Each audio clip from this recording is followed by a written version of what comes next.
Mr. President, today the nation mourns a genuine American hero.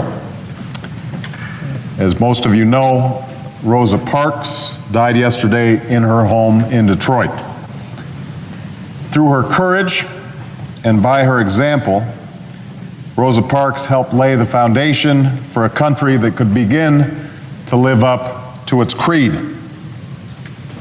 Her life and her brave actions reminded each and every one of us of our personal responsibilities to stand up for what's right and the central truth of the American experience that our greatness as a nation derives from seemingly ordinary people doing extraordinary things.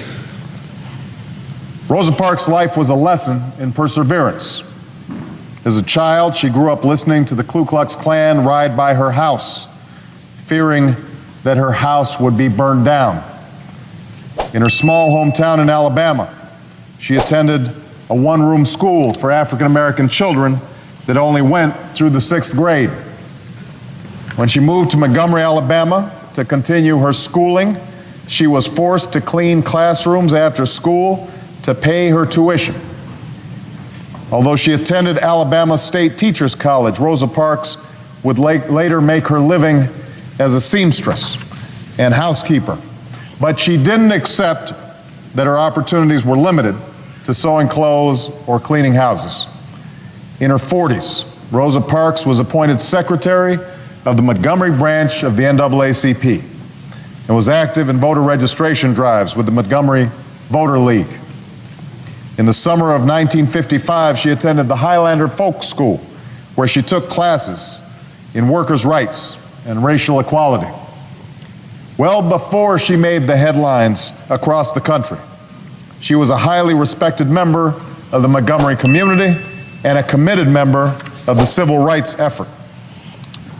Of course, her name became permanently etched in American history on December 1st, 1955, when she was arrested for refusing to give up her seat to a white passenger on a Montgomery bus. But what's not as well known is that it wasn't the first time Rosa Parks refused to acquiesce to the Jim Crow system. The same bus driver who had her arrested and had her thrown off the bus that day had done the same a year before when Rosa Parks refused to give up her seat. Some school children are taught that Rosa Parks refused to give up her seat because her feet were tired. But our nation's school books are only getting it half right. Ms. Parks once said, "The only tired I was tired of giving in."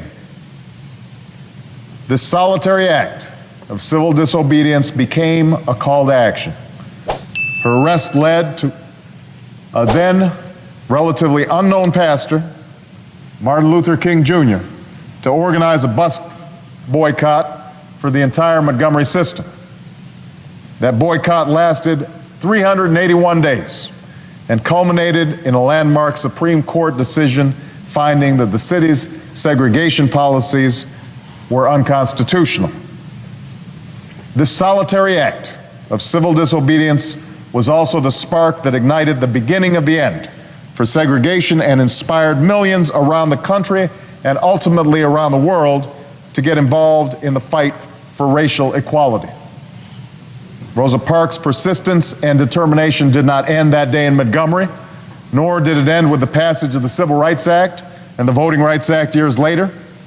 She stayed active in the NAACP and other civil rights groups for years. From 1965 to 1988, Ms. Parks continued her public service by working for my good friend, Congressman John Conyers. And in an example of her low-key demeanor, her job in Congressman Conyers' office did not involve appearances as a figurehead or celebrity. She helped homeless folks find housing.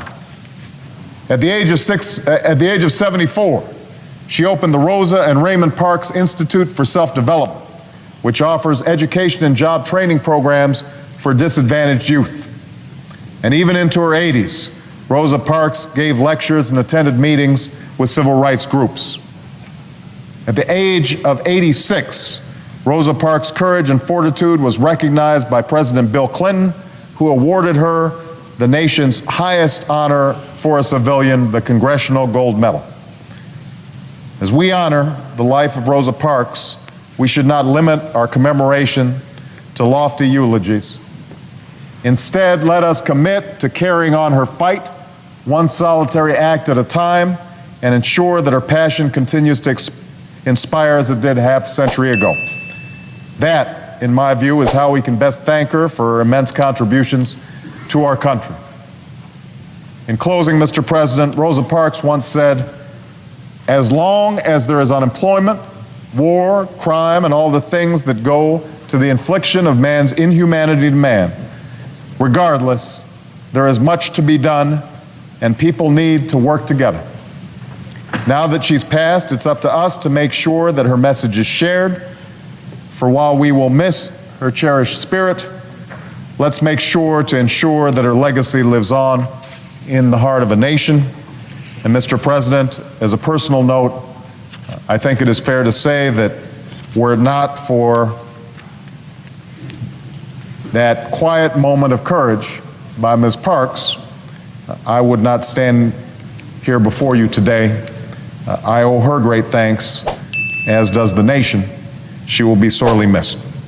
Thank you, Mr. President. I yield the floor.